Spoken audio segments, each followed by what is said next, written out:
Okay, we'll get started. Good afternoon, everyone. I'm Bob Johns. I'm director of Volpe here, the National Transportation Systems Center. I want to welcome all of you in attendance, but also several of you are on webinar. I know have over 150 people registered and more joining from people all over the world. So we want to welcome you as well, and we will have a chance to have webinar participants as well as those of you in the audience ask questions after the presentation. This is the second in our special series of speakers on transportation system resilience, extreme weather, and climate change. We're going to hear about Hurricane Sandy, but it's, of course, a very timely topic just in the last week or two with the typhoon in the Philippines, with the tornadoes in the Midwest. Extreme weather and its impacts is a topic and something very important for those of us in transportation. I know we have a diversity of organizations that are linked in on the webinar, including colleagues from our federal government, state, regional, NPO, local transportation organizations, universities, nonprofits, industry representatives, and the international transportation community.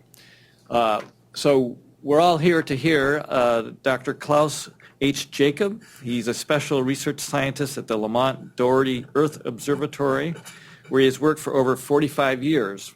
He also is an adjunct professor at the School of International and Public Affairs at Columbia University. One of his most notable research accomplishments was leading a research team that estimated the effects of a 100-year storm surge on New York's multi-billion-dollar transportation infrastructure. And when Superstorm Sandy arrived, his prediction became a reality. He said he wished that would not have happened, but the fact that he had done that work really helped New York. They shut down the subway system more than a day before Sandy made landfall and limited some of the worst of the damage. And he continues his current research on climate change, sea level rise, and impacts on coastal megacities and their infrastructure. He's the co-author of the U.S. National Academy's report on impacts of climate change on U.S. transportation. He also serves on the Mayor's New York City panel on climate change and as a research advisor to the U.S. Department of Housing and Urban Development's post-Sandy Rebuilding by Design competition. Dr. Klaus Jacob received his PhD in geophysics from the University of Frankfurt in Germany. He's going to talk today on pre-Sandy impact modeling of storm surge on the New York City transportation infrastructure, validation by Sandy, and post-Sandy resilience issues. Please join me in welcoming Dr. Klaus Jacob.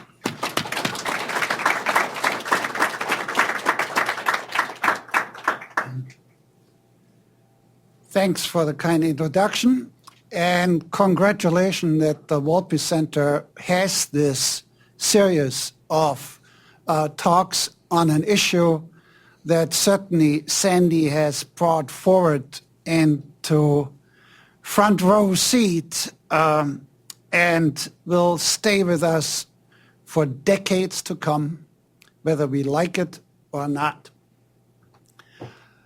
So let's get right into the meat because we have a lot of ground to cover. I will talk about some of the modeling that we did before, but it was not just the modeling in terms of the technical details, but also the economic impacts.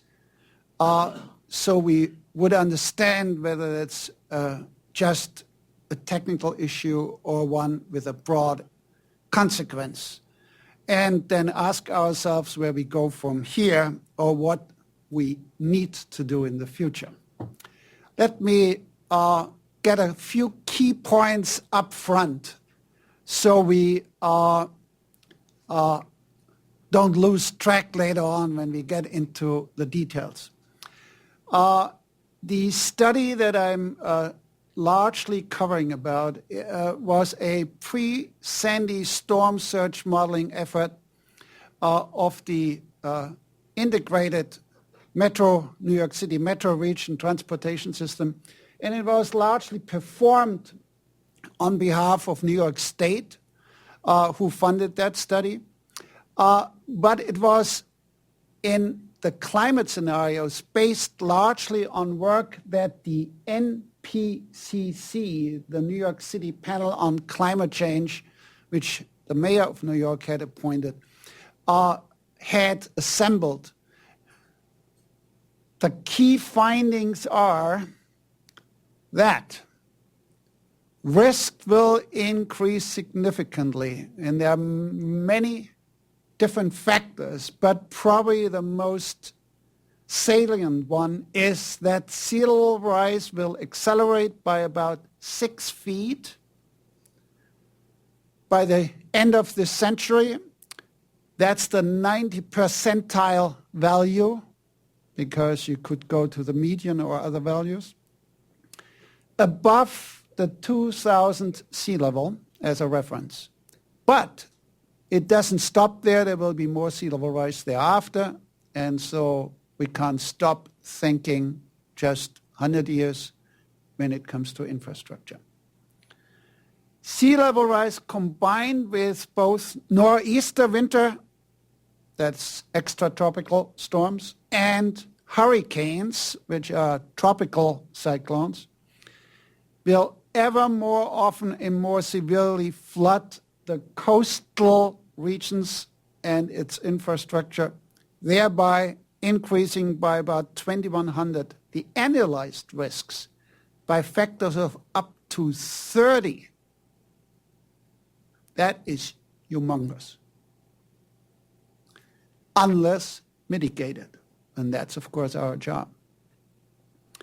There are of course other factors. There will be increased severe rain events, which can cause street flash flooding, and in New York City that means subway flooding. And there are a substantial increase in those projections in the heat waves, both in severity and frequency, which can affect power supply, health risks, for instance, in subway stations underground, where it's already sometimes unpleasantly hot, and can increase operational costs, ventilation, air conditions, and so on. The recommendations that came out of all these studies way before Sandy was that city, state, federal, and private transportation operators of all modes of transportation need to take into account a robust climate change and sea level rise projection for all their capital spending projects. In the US, FEMA flood maps need to be updated, and I just learned that Boston got its latest version of that. So they need to be updated and need to show flood elevations for both 100 and 500 year recurrence periods, or 1% and 0.2% per year probability levels.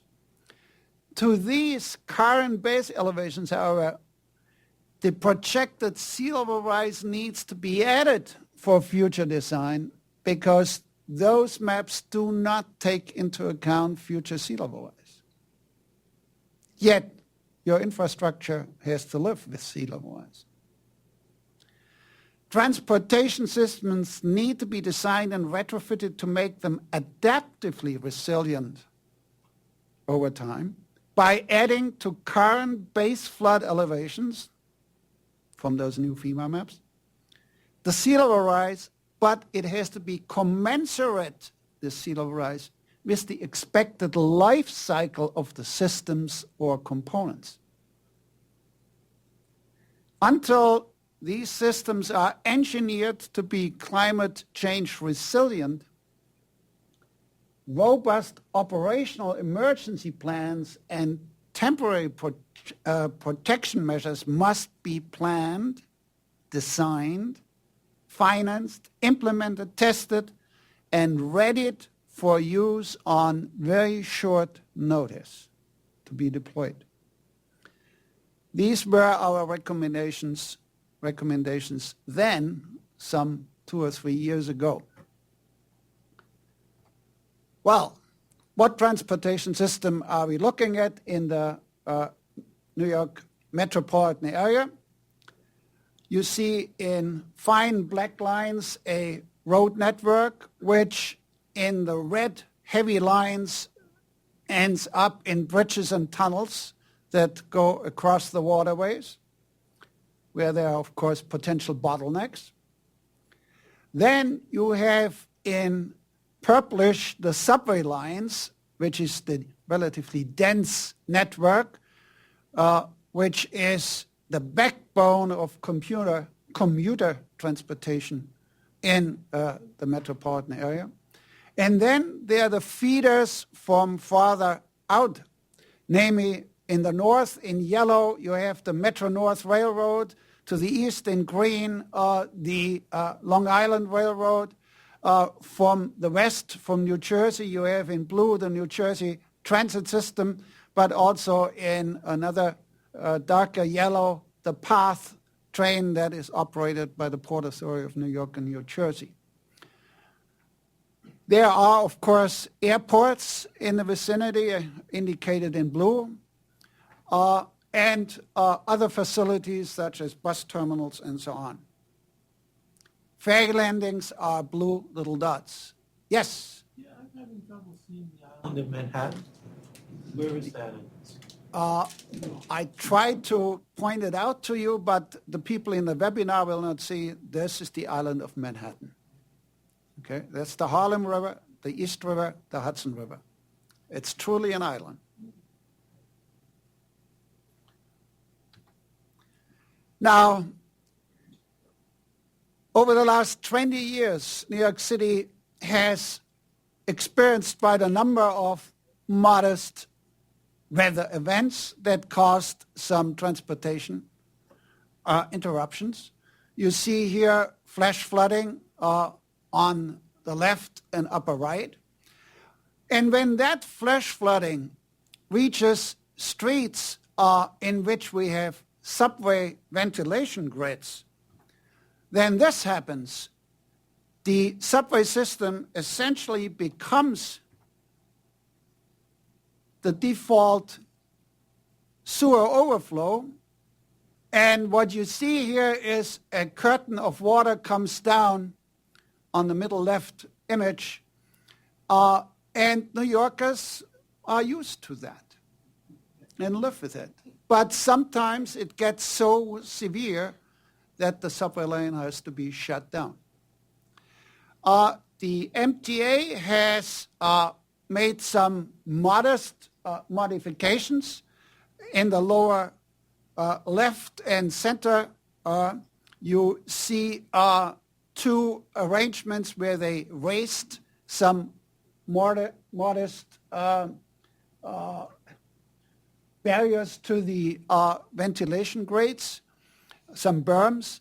And in the middle right, here on the center image in the middle right, you see a automatic self-mechanically devised trap in which water flows in and it flips over and it closes the ventilation. So it seals itself, but this is on a test basis. If too much dirt gets in, maintenance issues and so on, it's the question of reliability. In the lower right, you see also other measures where the permeability of roadways is being increased so as to not have the flash flood in the roads piling up in the first place. Now, we had studies over studies in the metropolitan areas. First by academic people. I had the privilege to be part of any and all of those. That started to work roughly in the year 2000, but published its first in the year 2000, the so-called Metropolitan East Coast Study of Climate Change and Adaptation of a Metro Region.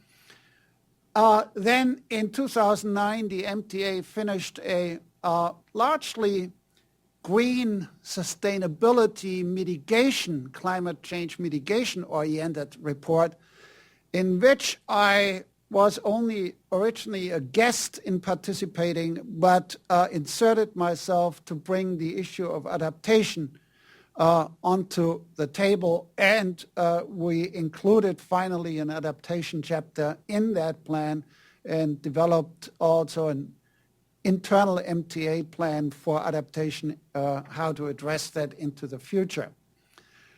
Then Mayor Bloomberg assembled largely a scientific community in analogy to the International Panel on Climate Change. We have the New York City Panel on Climate Change, which made regional and local forecasts for sea level rise in any and all of the climate parameters out to the year 2100. The state did not want to be outside and quickly assembled a similar effort known under the ClimAid study, and that report came out in 2011. And the subway study that I will, or the transportation study, storm study that I will cover in a moment, is a part of this ClimAid study. Then post-Sandy, new reports came out that I highly recommend for you to look up on the web. The Climate Risk Information 2013 of the NPCC that updates the earlier report from 2010 already. And by the end of this year, you will get an update to that goes out to the year 2100 again, because this report that you see here, the NPCC 2013, goes only out to the 2050s. And then the city came out with its strategic initiative for rebuilding and resilience June 11. And again, I recommend this highly to you for your reading if you are at all involved in climate change adaptation. But let me now focus for a moment on the transportation study that we did prior to Sandy. The key point is, as I indicated before, that sea level rise goes up to about 6 feet by the end of the century. The red line is the trend from the past century projected forward, and you see how that will significantly deviate, depending, of course, on many details which are somewhat uncertain, but all have the same direction going up, up, up. There are other models underneath that we used in the early MEC study, but essentially it is this blue trend right now, which is in the red dots, the 90 percentile, that needs to be taken into account in projections, at least for infrastructure, and that was the consensus of the stakeholders that participated in the New York City-based effort. Here is an overview of how we approach this. In red, you have the then existing, now outdated, FEMA 100-year flood zones. Then we superimposed on that 2-foot sea level in this ochre yellow, brownish type of color, and in green, the flood zones that go beyond the 100-year flood zone when you add 4 foot of sea level rise to it. And you see that some of those zones can extend in some areas. For instance, here in the Brooklyn, Queens boundary area along Newtown Creek, where a lot of the rail systems go through extensively as a function of sea level rise. What you have a harder time seeing are in colored. There are some subway lines that cross the East River at various points. These are, of course, tunnels below the water and in the mud or rock. And you see also subway stations, some of them lying in those various flood zones as outlined. Then we took a lot of Columbia engineering student, men and woman power, and put them to work. We got a 3D model together of the entire subway and railroad tunnel system that crisscrosses the area. The volume, the elevations, the ventilation rates, everything, and put the 100-year flood on top and see where the water would go. And then we did this with 2-foot sea level rise superimposed and with 4-foot sea level rise superimposed. Well, here you see the result.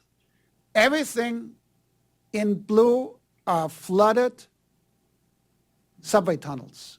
This is the southern tip of Manhattan. This is Brooklyn, and in the upper right corner would be above the ceiling the borough of Queens. You see that all the subway tunnels from Manhattan to Brooklyn would flood. Those lines that cross the river that are not blue are actually on bridges.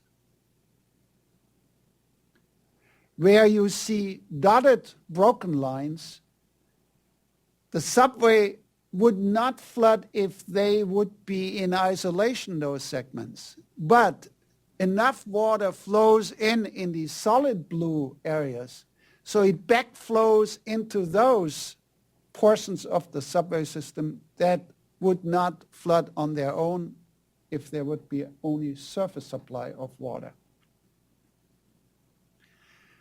In the lower left, there's an interesting little remark. It says, hydraulic computations showed flooding is complete in 40 minutes.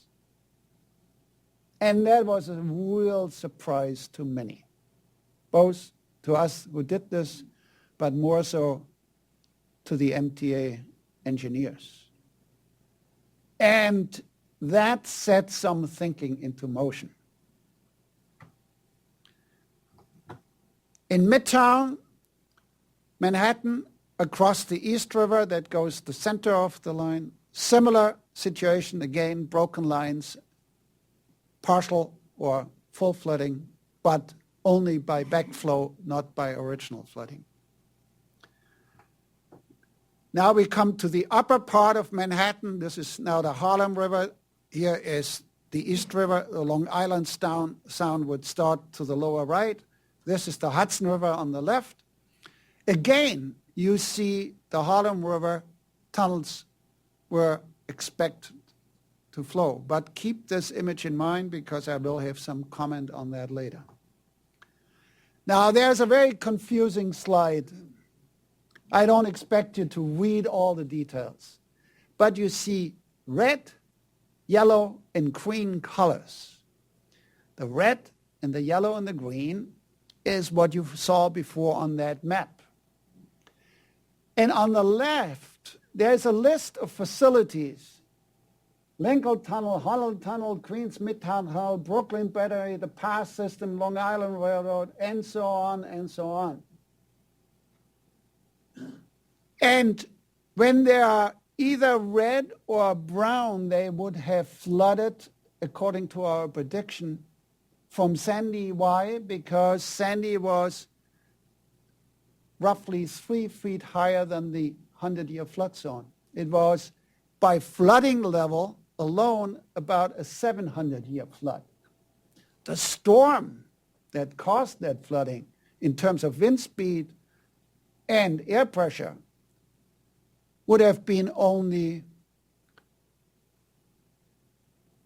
at most a 100-year event. Actually, by wind speed, it didn't even make it a 100-year event. But for reasons I come back to, the storm surge was extraordinary. So you see that we had essentially, except for the green areas on that table here, everything flooded. What we also did, and that's to the right of the colors, is an estimate how many days those things would be shut down before they would come back. And Many numbers are just 1 or 2 or 3 days, but then there are things that stick out. And what really sticks out is the subway system is 3 weeks, 21 days. Well, that was the prediction. We asked ourselves the following questions. What is the expected direct damage from the 100-year flood, as modeled, to the transportation infrastructure itself? How long will it take for the various components of infrastructure to have their services restored? And you saw already some results on the table. And what will be the potential economic losses from the transportation and or utility outages and extended restoration times? We gave those questions to the economists on the team. They huddled for 2 weeks and came back and said, we can't do it. We don't have really the connection between the transportation system and the economic machinery of New York sufficiently tied down to give you a reasonable answer. So I said, you have to, because we have to sell this to the decision maker. That means it has to have a dollar sign on it.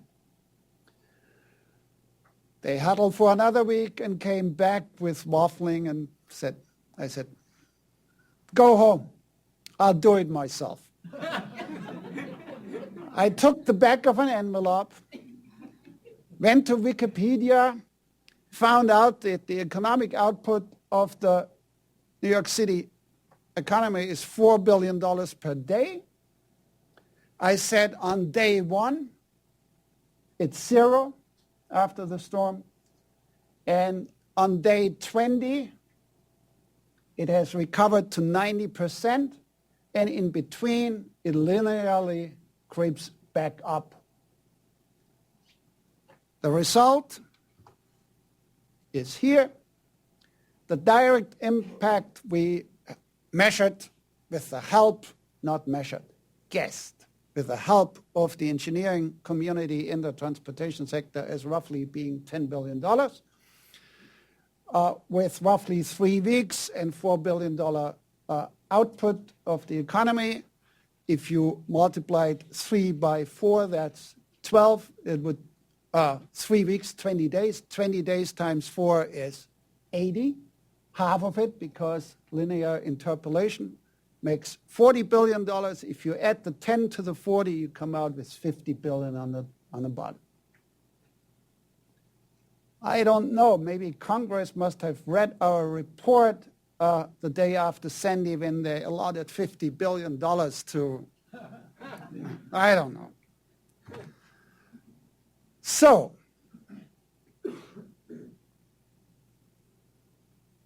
we also identified options for solutions in our pre-Sandy reports. And I give you only an example for that for the subway system, because they are very mode specific, of course. 1, in flood zone, seal the ventilation street grates, replace passive open ventilation that these grates serve with forced closed ventilation, which of course requires additional ventilation fan plants, which already exist for all the under-river tunnels, but simply the solution that so far was limited to the river tunnels has to be extended backward into the land as if the flood zones would be treated like the under-river tunnels. That leaves, of course, floodgates at vulnerable entrances. You still want the people get in and out of the subway, not just breathe underneath. With berms and levees. I call some of this the Taipei solution, because when I visited Taiwan, I was impressed. You go up before you go down into the subway system in some of the flood-exposed areas in Taipei. That causes, of course, a little bit headache. How do we handle the handicapped access and all these kinds of things? But, it's an engineering challenge, and with money it can be solved. Yes, with money it can be solved. What are the costs? Well, there we really, again, had a lukewarm response because it was so far out at the time that the engineers had a hard time putting numbers on it. So again, we took sort of a shortcut. I was part of an earlier study by the National Institute of Building Sciences. The Multi-Hazard Mitigation Council came out with a study, I think it was around 2004 or so, in which it said that on average, for every $1 that you put in terms of protective measures, you get $4 back in not incurred losses. So we simply took this and backwards said, well, if that's true for the infrastructure system too, you end up with at least $12 billion that you have to put into the system to get at least started with some resilience. That doesn't get you to 2100, but it takes problem of what our problem are right now. Others said, oh, let's look at London, St. Petersburg, Venice, even Providence, Rhode Island. Let's put barriers in front of the harbor of New York, and we are solved, and we don't have to do anything behind those barriers. Wonderful solution, right? So when you do that, you have in red a minimum solution where you have to shut off the water access at 3 points, or the other solution, you go the yellow one, so again here, and then you shut off also the outer harbor, because for the red solution, this is still all exposed. And you get from New Jersey, Sandy Hook, right over to Coney Island in New York. And there were fantastic ideas around. You can put a highway on top. You can even put a bullet train on top and get directly from Philadelphia to Long Island, if that's what you want. And so we said, hold on, folks. Is that really reasonable? It is probably a very cost-effective solution, even so it may cost $20, $30 billion for, let's call it 100 years. And why only for 100 years? Well, right now we have a problem with 6, 7, 8 foot storm surge. When sea level rise gets to 6, 7, 8 feet, then the following happens. You see, the barriers are normally open and you close them when the storm comes. Well, if you have 6 or 7 feet of sea level rise, you have to close them all the time because it's like sandy time, any days, any sunny day. Well, if you do that, don't forget that we have here a Hudson River that wants to get out to the ocean. And in Jersey, a Raritan and Passaic River that wants to get out of the ocean. So you flood your beautiful protected community from behind. Now there are solutions for that, but they are rather hypothetical solutions. One solution is you pump out the water up into the ocean from the harbor. Now that's a nice greenhouse gas machine. Or you can attempt what the Dutch have been doing so far. You build essentially canals, and you would have to build them starting somewhere in the midst of Hudson Valley and guide the river out to the ocean, bypassing the city and everything else. That's what we have also in New Orleans with the Mississippi River. The problem is, of course, we have seen what happens with those systems if they are not kept up or make them grow with sea level rise or land subsidence. So you have a limited time and you spend tens of billions of dollars for such a protective system.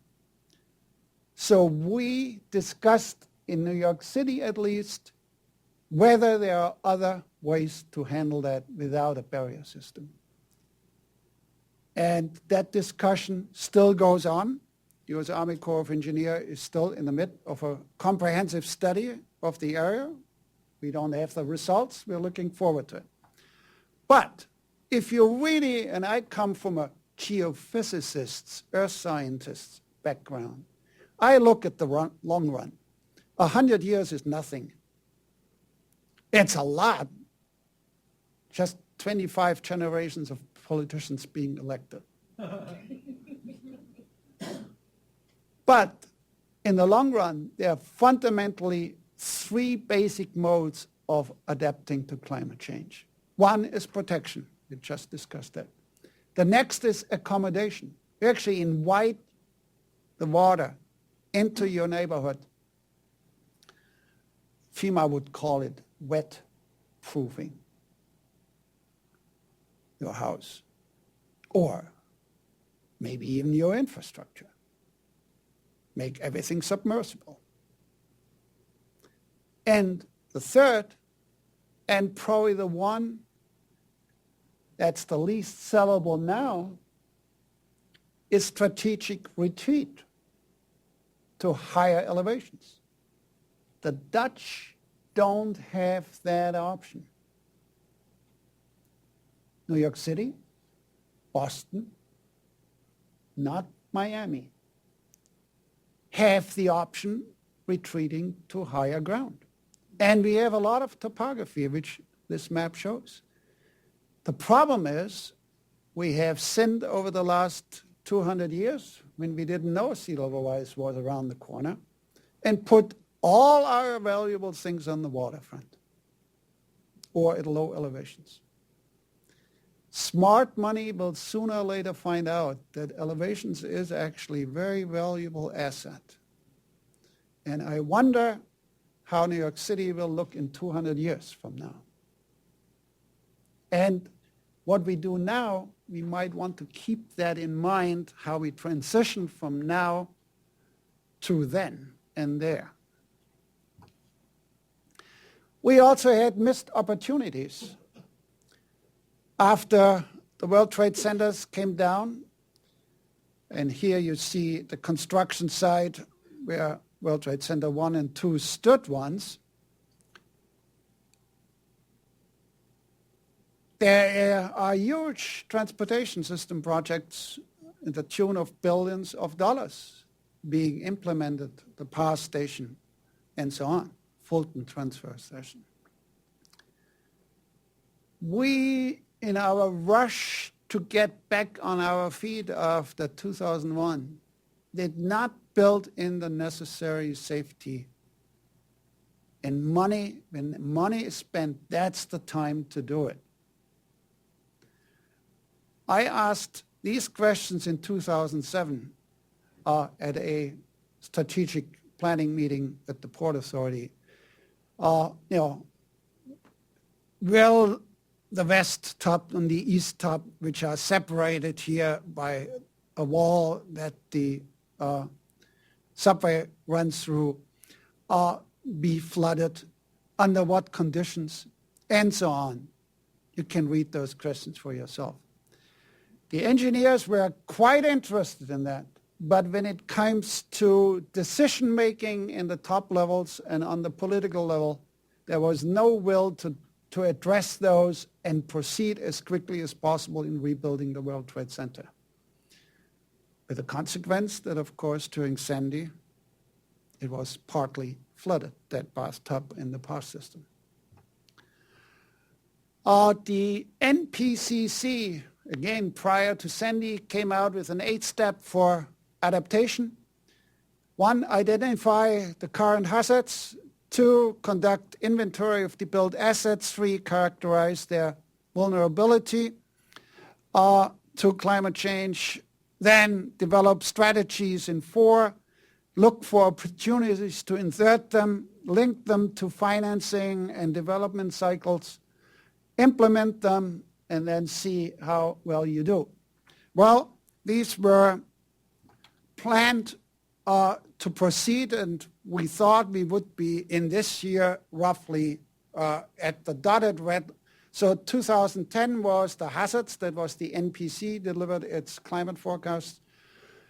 Then in 2011 we worked on some of the subway and other transportation system inventory, characterized the built assets, and this year this was planned to be on the schedule, but then Sandy inserted itself and certainly brought this cycle to a rapid spin.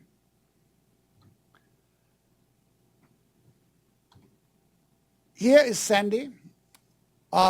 It was extraordinary, not by the pressure or the wind field in terms of speed, but by its 1,000-mile diameter.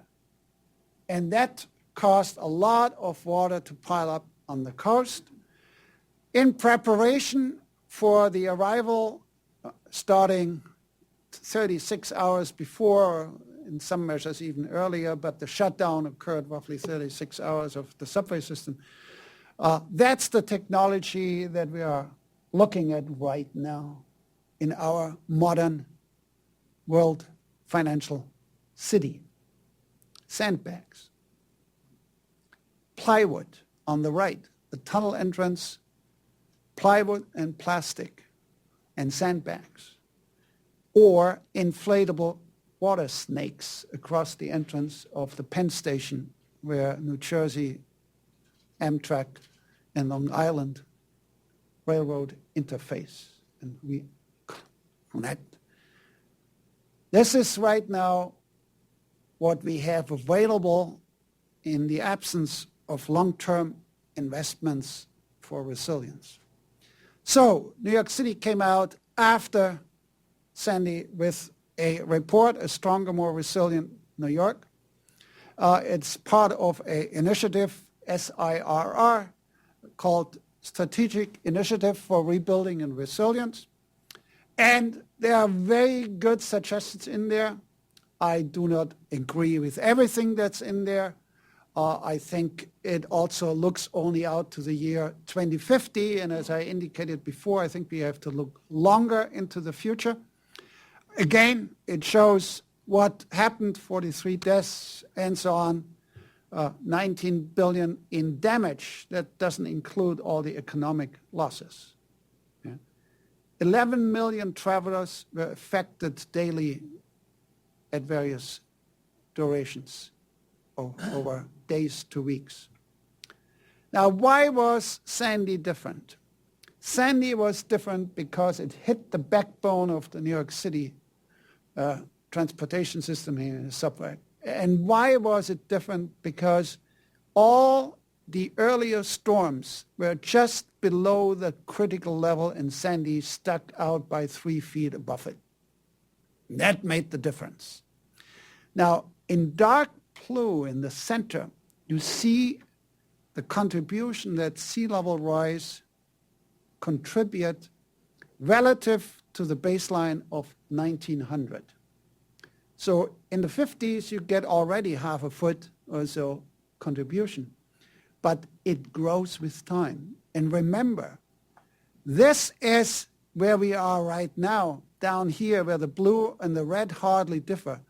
But if we follow this curve, and it looks we are more or less on the blue curve right now. We don't know, of course, how it works out for the decades to come for sure.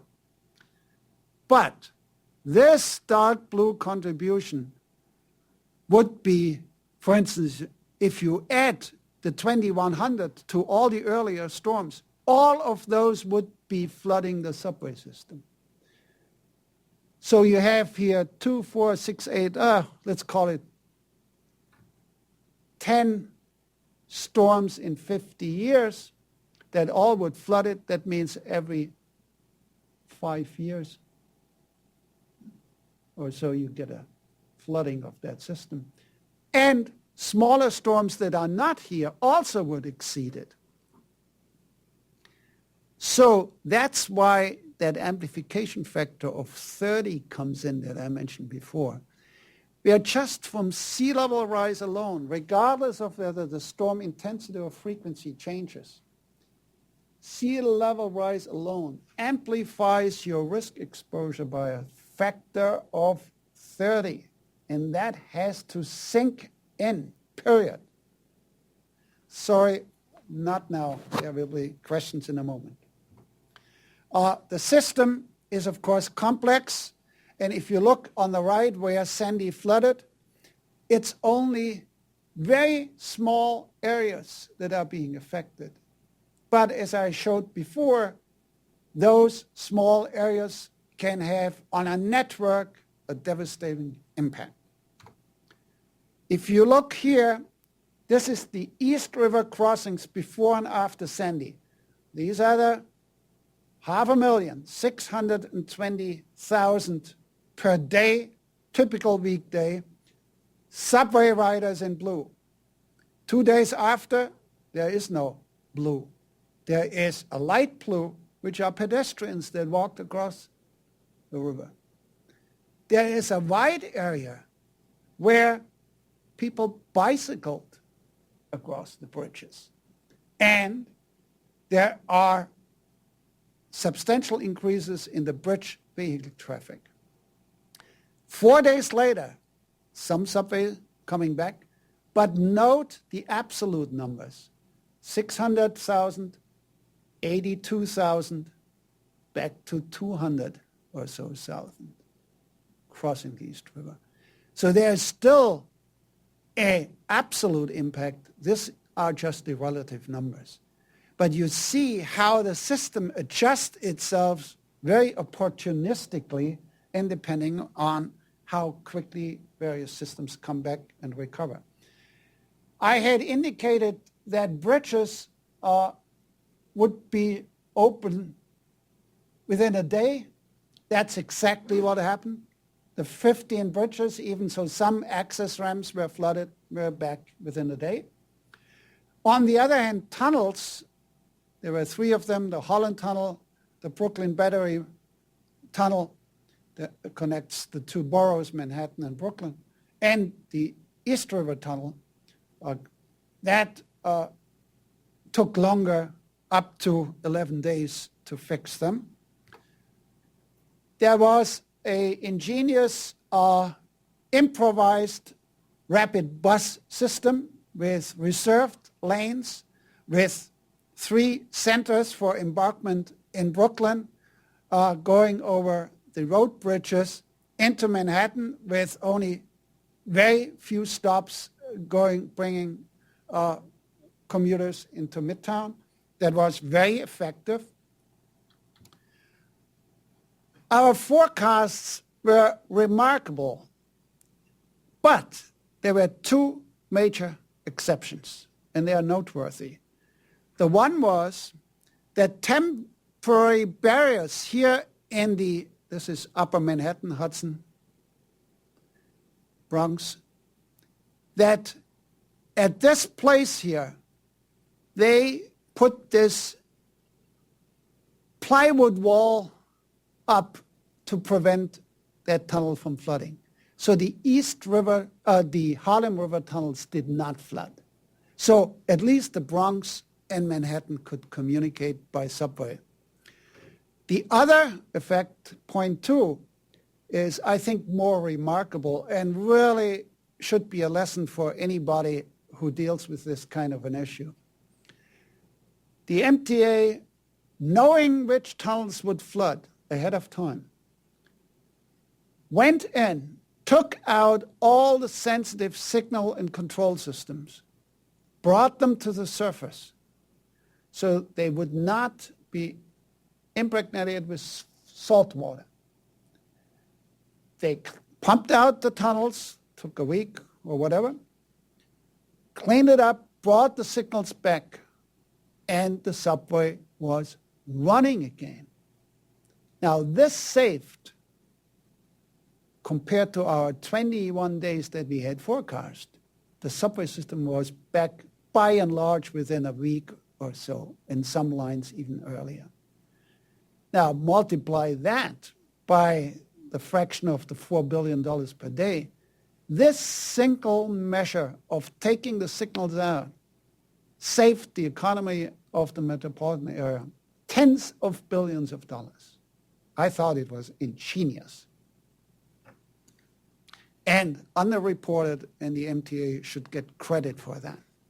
Of course, there were other things that failed that we hadn't quite anticipated, and they complicated the recovery tremendously by one substation first being taken out that supplies New York City just below the Empire State Building, and Manhattan below the Empire State Building with power, except Battery Park and the construction side of the World Trade Center. And that lasted, of course, in the order of a week, and really was a monkey wrench in the recovery effort. There was also a transformer explosion even after the service was taken out. So it was multiple failures of the power supply system. The city has evaluated which of the climate factors are minor, moderate, or major risks, and the darker area is storm surge, and sea level rise is the long-term contributor to that, that amplifies that, yellow, heavy downpours, and so on. It also qualitatively categorized it by the mode of transportation or category of transportation assets. So you see the ferries and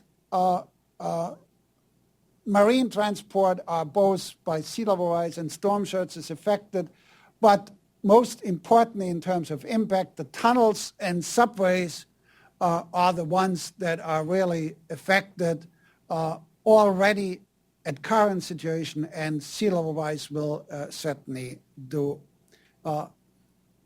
much more to it in the future. Airports, rail, other rail systems, and so on are moderately.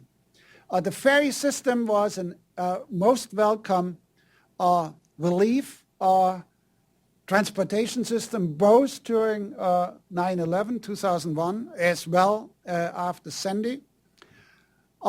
There are plans underway where MTA will install or thinks of installing more select bus service corridors. They are not quite rapid bus devoted lines, but sort of a hybrid between current conditions and a rapid bus service system. And it certainly would help in these times when the tunnel rail systems and commuter rails are impeded with bringing capacity in. One thing that I mentioned is noteworthy are these green dots that you see all over the place in low-lying areas, which are the rail yards and maintenance yards.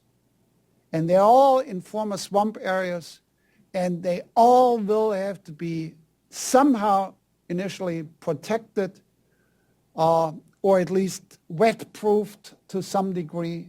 And in the long run, new strategies will have to be developed where those yards should be and how they are operating. So there are huge investments in the pipeline that we have to phase up to. In conclusions, make time-dependent risk-based benefit cost assessments using updated probabilistic flood maps and flood vulnerabilities as a function of sea level rise, i.e. for various time horizons according to expected asset lifetimes. Until optimal, adaptive, resiliency pathways are found, while also accounting for changing physical and social asset configurations and vulnerabilities. The city is going to develop independently to some degree, but of course related to the transportation system. So the question is, who is the leader and who is the responder? Is it the economy and the transportation follows, or is it the other way around? Develop jointly with public and private sector regional sea level rise adaptation policy strategies, and we really haven't done that yet. It's still, system and stovepipe thinking of various operators. And regional sea level rise and land use plans that balance the merits from temporary protection with medium-term protection and accommodation, letting water in, and long-term sustainable managed retreat, both horizontally and vertically, to relative safety. And I point out relative, there is no absolute safety. By combining risk-based land use and transit-oriented urban design, accessibility issues, insurance pricing, rezoning, codes and engineering standards that haven't really lived up to climate change yet, financial and tax incentives, buyout trust funds to get some of the residential areas in harm's way to safe areas, and combining it with market-driven risk awareness, which is questionable how that will evolve over time, while taxing sea level rise risk-prone developments, which is not very popular these days either. Interesting, they have all number 3. That's a surprise to me. That should be 3, 4, and 5. Incorporate the climate change information and probabilistic risk estimates for various time horizons into all strategic planning and capital spending decisions. I come back to that over and over again. Use climate change and sea level rise challenges as an opportunity to think about new infrastructure systems. In other words, think of the Amtrak and Metro North line that runs along the Hudson, essentially almost at the Hudson elevation. Maybe it's time to think of a bullet train to Albany up there on stilts, just like Taiwan and mainland China and many others, Europeans, have done it already. And maybe California is in the process of thinking about it, maybe even doing it. So, challenge turn opportunities and challenges into a forward-looking urban renewal. The cost just for the New York City metro region alone will be upward of $100 billion for the next few decades alone, and upward of $30 billion for the transportation sector alone. And these are very modest figures. You can easily multiply them by factors X. But not investing in these resilience measures will be more expensive by factors of 4 to 10 in incurred direct and economic losses combined.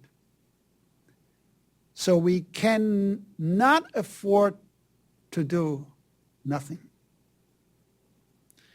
In the meanwhile, ensure robust interim operational emergency and business continuity plans until assets can be engineered to be climate change and sea level rise and storm surge resilient with an acceptable hazards target of better than, and here's a misprint, it should read 10 to the minus 3, not 10 to the minus 4 per year. I'm shooting only for the 1,000-year recurrence period, meaning in an annual chance of 1 in 1,000. Not like the Dutch that go for 1 in 10,000. I'm very modest in my demands here. And that's where the mistake comes in. I used the Dutch value here, but I didn't mean to use it. So, in order to minimize impact and losses and allow for expedient recovery until we can do better. With that,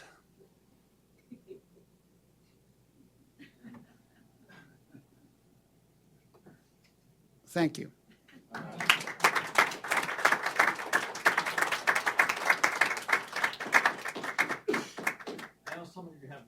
meeting, so feel free to leave, but we'll take questions and also from the webinar. Yes. Yeah, a question about the timing of the storm.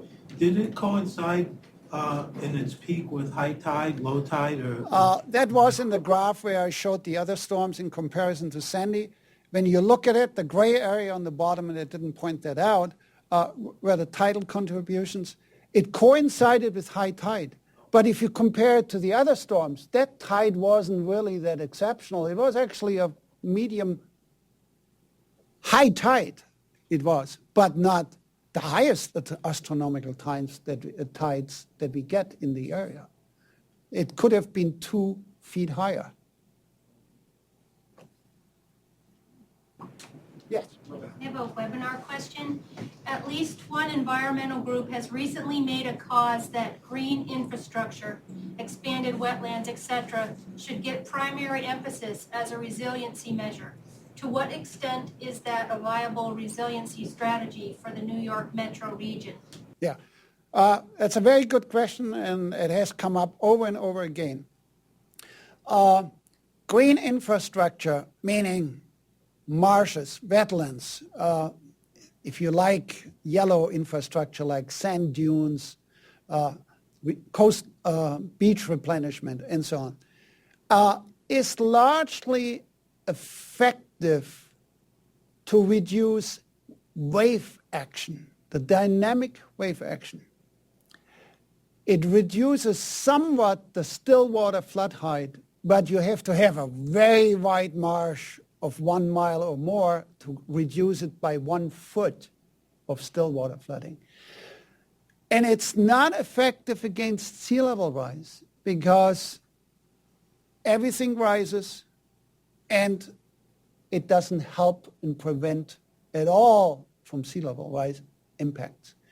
So I think there are places where if you can have a marsh in front of your village or town, like in mine, where I live, that's great because it reduces the wave action. And we have seen in Staten Island and the Rockaways what wave action can do. But I have seen what in New York City itself, still water flooding can do. And so it doesn't do really anything for still water flooding. So it's sort of taking away the topping on the cake. The cake is still there, and the cake is sea level rise and still water flooding. The icing, okay, that's what green infrastructure does. So it's useful in some places, it's modestly priced, but it's not the solution, particularly for infrastructure. Yeah. You've spoken mostly about New York. Yeah. Since you're here in Boston, could you just give us a topical idea of the highest strengths and weaknesses that the city of Boston might have as vulnerabilities? Well, I mean, you had a study being performed by, is it the Tufts Group, Kirschen?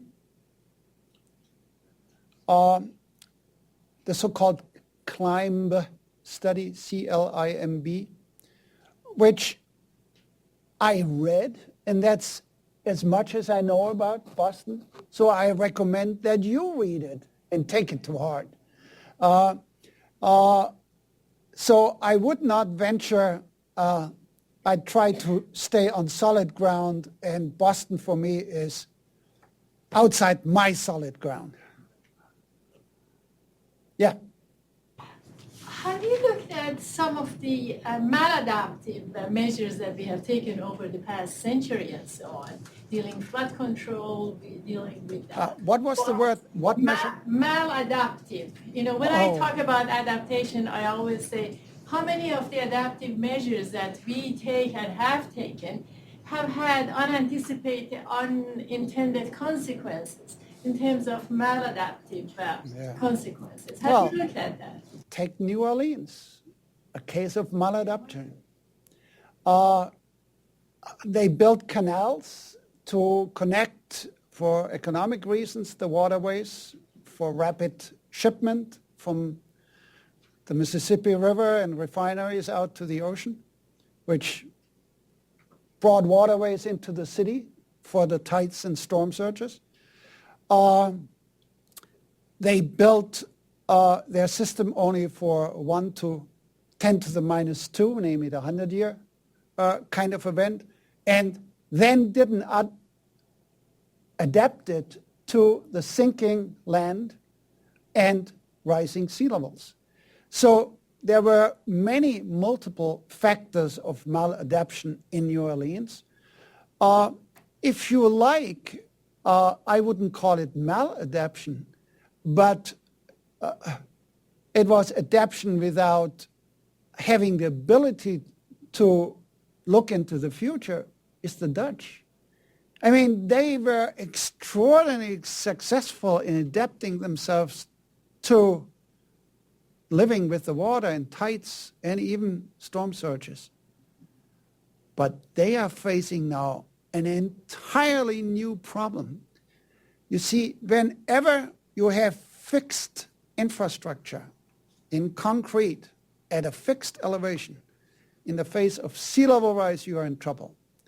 The most adapted people are those who are living in houseboats or the natives in the Orinoco River in Venezuela and Guyana that live in tree houses.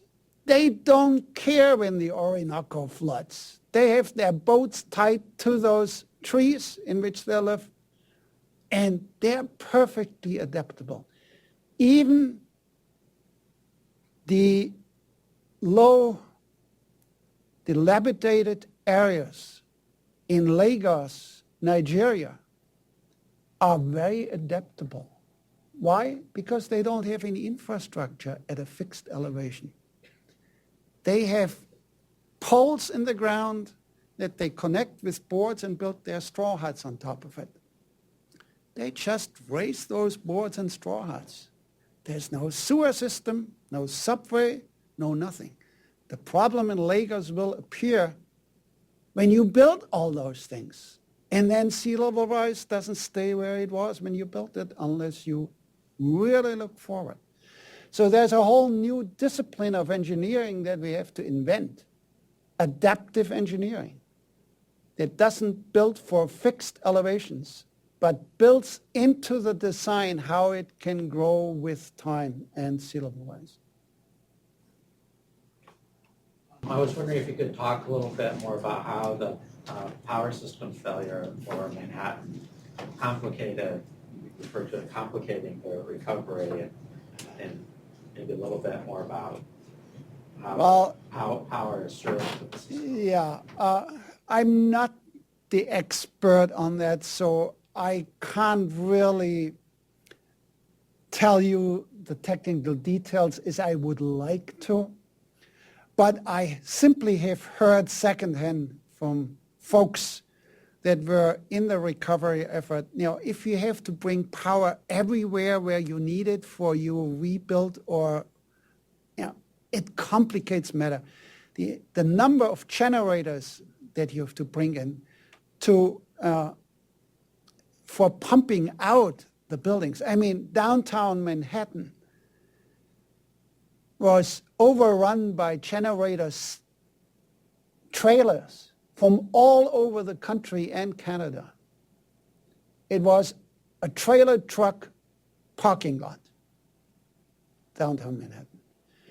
And you know, they luckily are now wonderfully rumbling in these deep tones, being wonderfully muffled. But now the exhausts were quite substantial.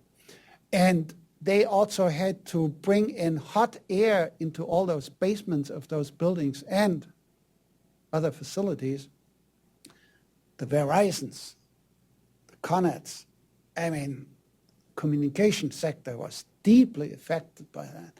And they all had to be dried up without power. How do you do that? Okay? It's a major job. Well, the subway, the MTA has pumping gadgets mounted on rail beds that you drive into the tunnels because they are deep enough. You can't suck the water out. You have to push out the water because anything more than 30 feet of water you can't suck. So that complicated matter makes it more difficult, but they did an incredible job. There was also additional help from the U.S. Army Corps of Engineers. Their underwater division somewhere down in Carolina, I think they are located, brought up all its equipment, which helped tremendously and speeded up the pumping. There was Last question.